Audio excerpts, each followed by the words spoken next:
the woke dystopia of San Francisco.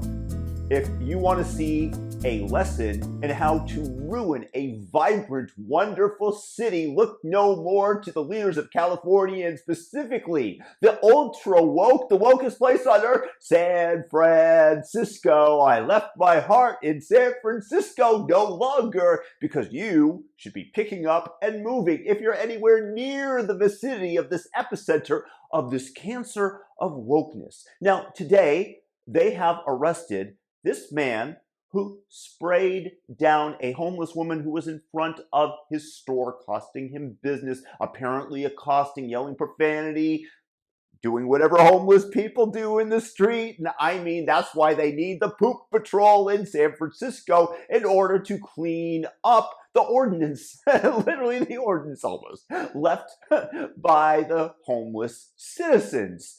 They've arrested him. This is in comparison to the drug dealers in the Tenderloin who get free passes to deal fentanyl, which of course kills many people around the United States. They allow you to go into stores and rob the store owner of $900 worth of product, and you get to walk right out and the police will not come after you.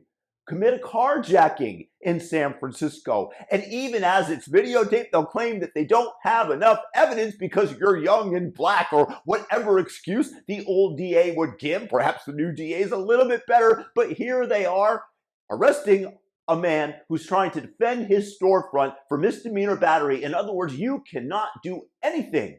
You cannot defend yourself, is once again the lesson that they are giving off to the public. Learn the lesson. Do not defend yourself. Allow the homeless to roam into your house. Don't pull a gun if somebody enters and assaults you. If you're Asian and a black man assaults you, just accept this as the cost of doing business in San Francisco. This is what they are wanting. And you wonder why everybody is leaving, as they also have recently announced a desire from the city council to give out $5 million to each black resident who's been there over a certain number of years and has publicly identified themselves in public records as being black. I identify myself as being black. I lived in the San Francisco area for quite some time, and I would love to participate in this giveaway of other people's money. And for all of you saying, oh, what's so bad about that? Some people are going to get a bunch of money. This money that they didn't earn. It's bad incentives, and it steals from everyone in the inflationary aspect. It's like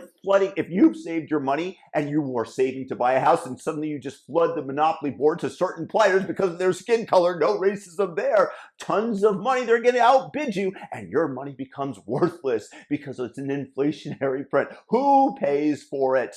I'll tell you who pays for it.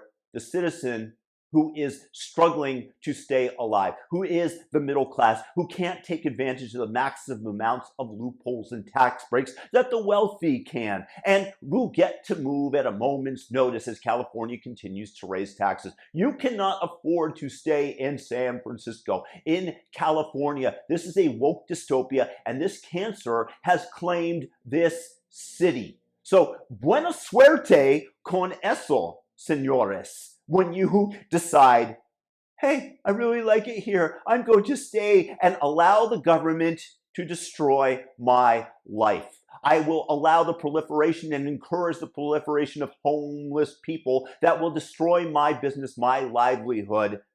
And they are essentially taking it from you in the name of equity, in the name of people not being oppressed. Move somewhere where freedom is legitimate, like Florida. Peace.